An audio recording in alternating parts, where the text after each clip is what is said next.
I want to express my deepest sympathies to the family of Grace Lynch, who was mowed down by a scrambler and who died as a result. No words can console the family. Nothing that I can say can in any way ease the devastation, the pain, the hurt, the anger that Grace's family feels right now. I understand that anger, and I understand the devastation that they're going through.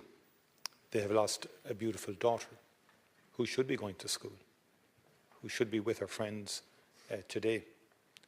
And there is an investigation underway. In my view, it will happen. It should have happened in terms of the signing of these, or the formulation and dealing of these regulations. And I understand fully the anger of the people in working class areas, but particularly in Finglas. There is no need, there should be no scramblers in public roads.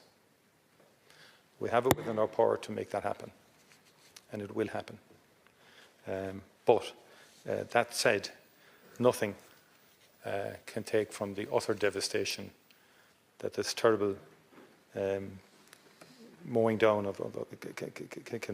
nothing can ever ease that devastation that the Lynch family have experienced as a result of the loss of Grace from that collision the other night.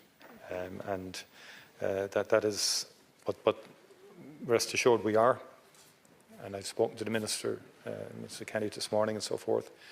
That work needs to be completed. Progress was made on a number of fronts, but that needs to be completed.